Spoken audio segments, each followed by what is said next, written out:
ज्यादातर दुनिया के देश पोजीशन लेके बैठे हुए हैं।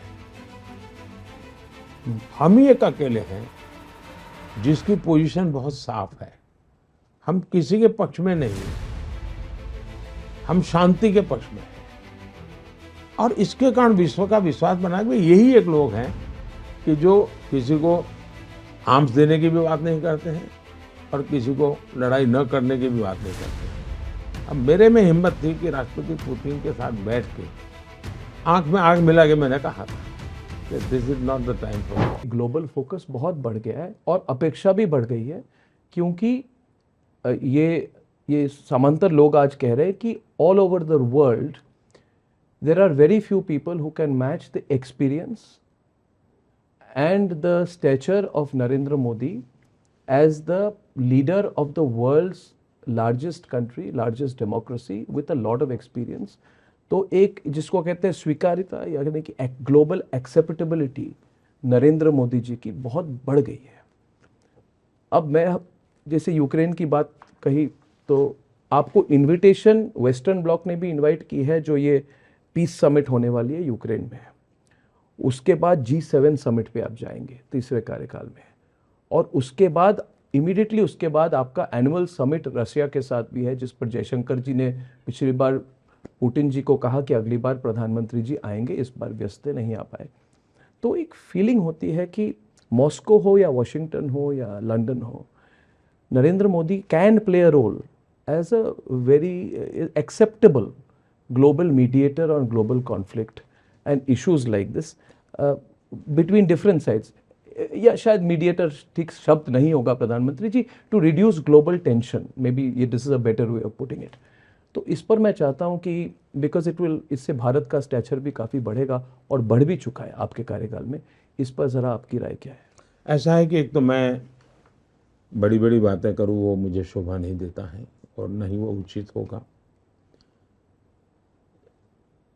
दुनिया को ये विश्वास है कि भारत के चुनाव नतीजे क्या आने वाले हैं, आश्वस्त है। और इसलिए मुझे जून महीने के इनविटेशन आगे पड़े हैं, अगस्त के हैं, अक्टूबर के हैं, सितंबर के हैं, यानी काम। और मैं सबको कहता हूँ भाई मेरे यहाँ तो अभी चुनाव, अरे बोले चुनाव तो हमें मालूम है क्या होने वाला है, आपको आना ही है। ये यानी एक प्रकार दुनिया को विश्वास है कि हमें, अब मैं समझता हूँ कि दुनिया के जितने ग्रुप्स हैं,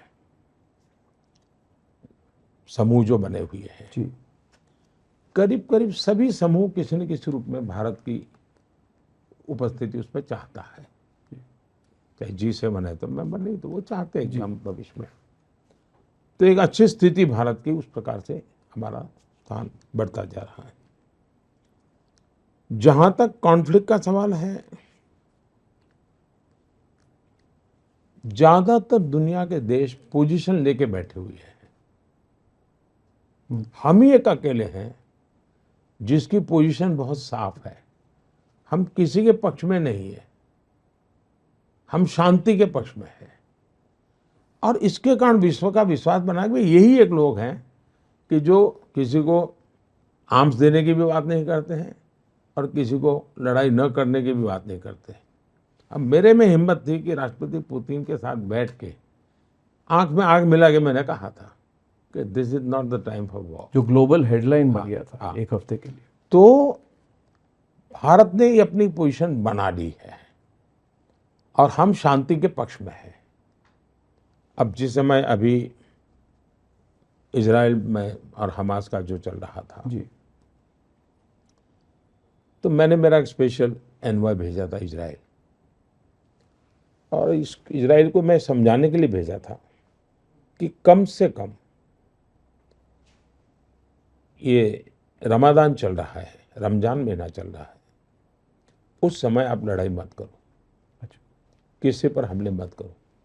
दुनिया को मालूम नहीं है, लेकिन ये बात ज्यादा चर्चा में नहीं है। रमादान हो गया है तो मैं आज बताता हूँ। जी जी जी जी, बहुत बड़ी बात। मैंने स्पेशल एनवॉय भेजे थे। अच्छा, और मैंने उनको कहा था कि ये जेस्चर आपका बाकी जगह पे हो। दूसरा मैंने कहा कि वहाँ के लोगों को रमादान के समय जो सुविधा की आवश्यकता है, भारत उनके लिए भेजना चाहता है। हमें कोई रुकावट नहीं आनी चाहिए, हम उनकी जो भी मदद करना चाहते होगा। तो हमारा ये कैरेक्टर है जी, और हम ये करते हैं। हम इसका ढोल नहीं पीटते हैं, लेकिन हम करते हैं। और कुछ मात्रा में हमें सफलता मिलती है, कुछ मात्रा में नहीं मिलती है, लेकिन हम ही कर रहे हैं, इस मिजाज से हम नहीं कर रहे हैं। हम दुनिया से कट करके रहना नहीं चाहते, और दुनिया के सट करके रहने में देश की वैल्यूज को छोड़ने को लिए हम तैयार नहीं है। हम, हमारा देश, हमारे मूल्य, हमारी परंपराएं, उसी को लेकर के हम दुनिया के सामने जा रहे हैं।